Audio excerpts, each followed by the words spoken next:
Pregame.com. And welcome back to Pregame.tv. Ken Thomson along with VR, Vegas runner. We continue with our NFL futures, and VR every year what he does, he's going to give out an NFC representative. He did that with the New Orleans Saints, and now it's time to find out who his AFC representative is as far as getting to the big game. VR, let's talk about it. There's several components there in the AFC. Raheem Moore changed lives. We don't even know if Joe Flacco would still be a member of the Baltimore Ravens. Exactly. I so agree. That play. It's absolutely crazy how one thing can change things. I mean, I was talking to my good buddy, said, hey, if Ray Allen doesn't hit this shot, we're talking about Miami as being the biggest bust. Instead, we're watching the ESPYs where they're grabbing all these awards like, we had it. Are you kidding? It's funny how sports can change on a dime. We saw that. One play. Change. Exactly. Changed everybody's future and probably a lot of people's lives as far as future. I agree. And now, look, the Baltimore Ravens, they're a coin flip, according to Vegas, whether they're even going to make the playoffs. Right. So it tells you how lucky, call it what you will, they got last season. Here's the thing in the AFC. It's live right now. I mean, we all know Denver is the overwhelming favorite and well-deserved. Right. We all know the turmoil in New England, and yet you can never not count that team in it until they're out of it. Right. But I'm talking about a team that I think there's a lot of value on because I think they're being overlooked, and that's the Houston Texans. Every year I give out an AFC team, like he said, an NFC team, like Ken said, and a long shot. I've given the Super Bowl winner 3 of the last 5 years. The goal is to get the team in the playoffs and try to earn. The overall goal is to cash that ticket. I think at 10-1 or better, you're getting a real good price on the Houston Texans. Here's why. 2 seasons ago, here's a team that was moving along, progressing nicely. They lost their first-string quarterback. They lost their second-string quarterback. And they still got to the playoffs, won a playoff game on the road. Last year, what happened? They came out of the gate, won 11 of 12 games. They faltered down the stretch going 1-3. It's the wheels came off. Right. They got annihilated on Monday Night Football by New England, and they never recovered. They had to win 1 of the last 2 games against the Colts or against Minnesota. They couldn't do that, and this team was just lost after that. Vikings game. They were just lost after that. That was it for them. I knew they were done. But here's a new season, and there's only 2 teams last year that finished in the top 10 in offense and defense. Houston's one of those 2 teams. This team's loaded on the offensive side of the ball, loaded on the defensive side of the ball, and on special teams right now, they went out and got Lecter, the punter from Oakland, who's one of the best in the league. Yes. Exactly. The acquisitions on defense is what I love. They went out and got a 35-year-old Ed Reed. Here's why I like him. Not because he's in his prime, but because he's going to toughen this team up mentally, make the players better, and he's going to improve that secondary as far as these are young guys. Right. He's going to teach them how to play that position. That's what I love about that acquisition. That's why it's big. See, and that's why I agree with you, because when I watch these combines and everybody's timing and jumping and this guy, that, you cannot put that football savviness of a Ronnie Lott or Zach Thomas, Troy Polamalu. These aren't the fastest guys, but they're in the right place all the time. They know to play. They know how to play the game. They know the X's and O's. And then they went out and got a first-round draft choice in DeAndre Hopkins to help Andre Johnson stretch the field. I mean, now offensively, this team was already loaded. Listen, when you have an offense like they do, you know their 1-2 punch in the running back position. Right. You know they got wide receivers. You know they got tight ends. I mean, when you got Foster, Tate, and Forsett in your backfield, you're going to do pretty good running the football. You have 3 Pro Bowlers on the offensive line. On the defensive side of the ball, you got the Defensive Player of the Year in J.J. Watt. And Cushing's healthy. Cushing is healthy. They were 5-0 when Cushing went down last year. He's 100% this season. The secondary, Reed's going to improve it. I'm telling you, this is a team that is loaded everywhere. They have a head coach in Kubiak that has 6 Super Bowl rings. 6 of them he's wearing. So this team has a lot of experience. I think this is the year they get over that hump. I really do. I don't think they're just going to make the playoffs. I think they're going to go far in the playoffs. I think if they get home field, it's going to be dangerous for any team to travel to Houston and have to win. Because you talk about the Houston team, I want to get your take. Over the last several years, they've been that trendy play where people find value. The sexy pick. Right, this is it. Not this year. Not this year. That's what I love. People are tired of it. That's what I love. Realizing the acquisitions. But I will tell you, DeAndre Hopkins, by him going there and leaving Clemson early, that takes away my shot at Clemson winning the national title. I mean, they're that close with Sammy Watkins, Taj Boyd. They were monsters at wide receiver. They're still going to be good, but still, if they had Hopkins, I would give them that little extra edge and definitely take them against Georgia. All right, this is your AFC play. Yes, it is. Make it official, VR.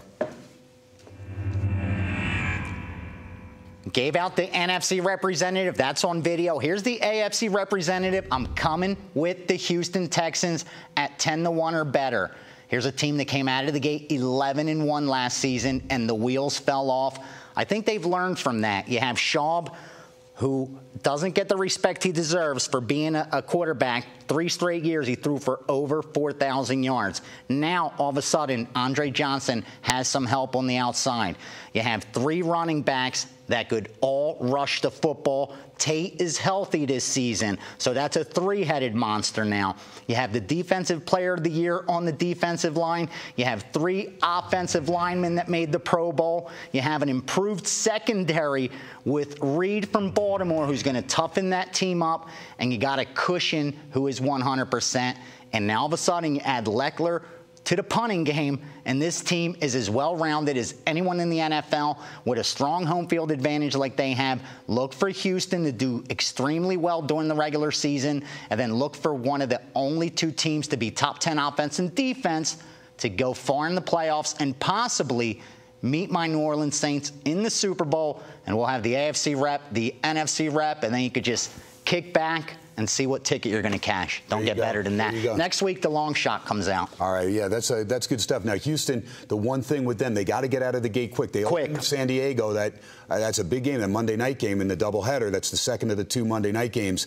And then they get a couple easier games with Tennessee at home, and then they have they're at Baltimore. Now, I'm not saying that's easy, but with Baltimore losing as much as it's still a very winnable game. Well, you know what I wanted to ask you? That's what I wanted to ask you. When you talk about, when I see it all the time on watching shows, listening to sports radio, and you see bettors and just prognosticators talking about how this team has a difficult schedule. Do you look at their schedule and say, you know what, this team was good? Like you said, the NFC West. And we know San Fran was good. We know Seattle was good. And the Rams are dangerous. Exactly. And they get them 3 in a row, too. But do you give that much stock in what a team did last year into looking at this year's schedule for being tough for them?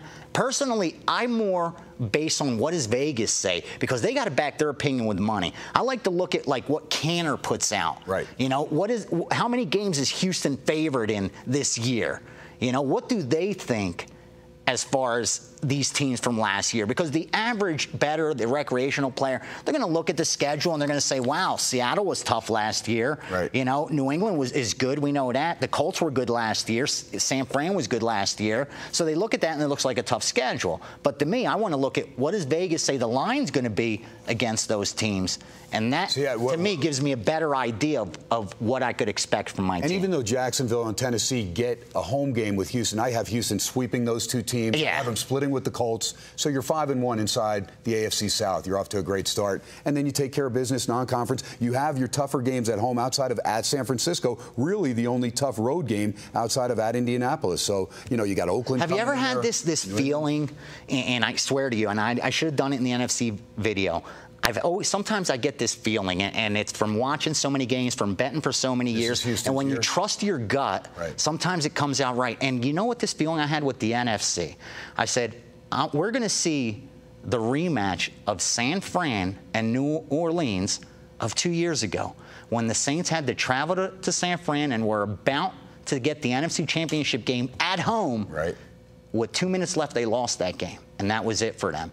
I just have this feeling in my gut that we're going to see that rematch. But this year, it's going to be San Fran that has to go to New Orleans to play. That'll be interesting. I just have that gut feeling that Saints, and I really do think Houston is going to shock some people. Green Bay, we still can't count out. We know never. But also, and I think Denver and New England, you can't count out in the AFC. Right, exactly. But also, defenses now are going to be looking at film on that read option. That read option, with Russell Wilson, with RG3, see what they can do. I agree. They got to have more speed out there. You got to go with 6 and let's face it, these quarterbacks that run that read option, how long could they do this for and stay healthy? They expose themselves, no doubt about it. That's what I think. Kaepernick strong. he's probably the toughest. Listen, man, you could only get hit by a 260, 70-pound guy coming at you at 4.4 speed for so long. Ask Michael Vick. Yeah. He slowed him down big time. All right, VR, good stuff. So there you go. You have the NFC play. He's got New Orleans. You've got the AFC play. You've got Houston. Like you said, they make it to the big game. You just kick back and collect. But next week, he's going to have long shot. And then you'll be able to kick back and take it. Go for a score. Go for a score. There you go. All right, he's VR, Vegas Runner. Now, check him out on my show, SportsX Radio. He's on there every Wednesday night. It's great. He always comes on the final segment from 8:35 to 9 o'clock. Also, first preview. You got me fired up when I'm telling you, hey, I love it because VR, baby. He gets me fired up. You get fired up, man. You get fired. You don't need anybody to get you fired up. You're VR, man. You're Vegas Runner. And I know you have a good time with the guys on first preview. Scotty Spreitzer and the boys will be back. But, hey, you know what? This is why we do what we do. At the end of the day, my dad said, son, if you got to work your ass off, make sure you do something you love. VR, I know we love what we're doing. Luck. I'd be doing this if it wasn't what I was doing. All right, a couple futures in the play there. Vegas Runner, one of the best in the business. We are pregame.tv. Check these out. Check all the futures out, and they'll be up there for a while before the season starts. Have a great weekend.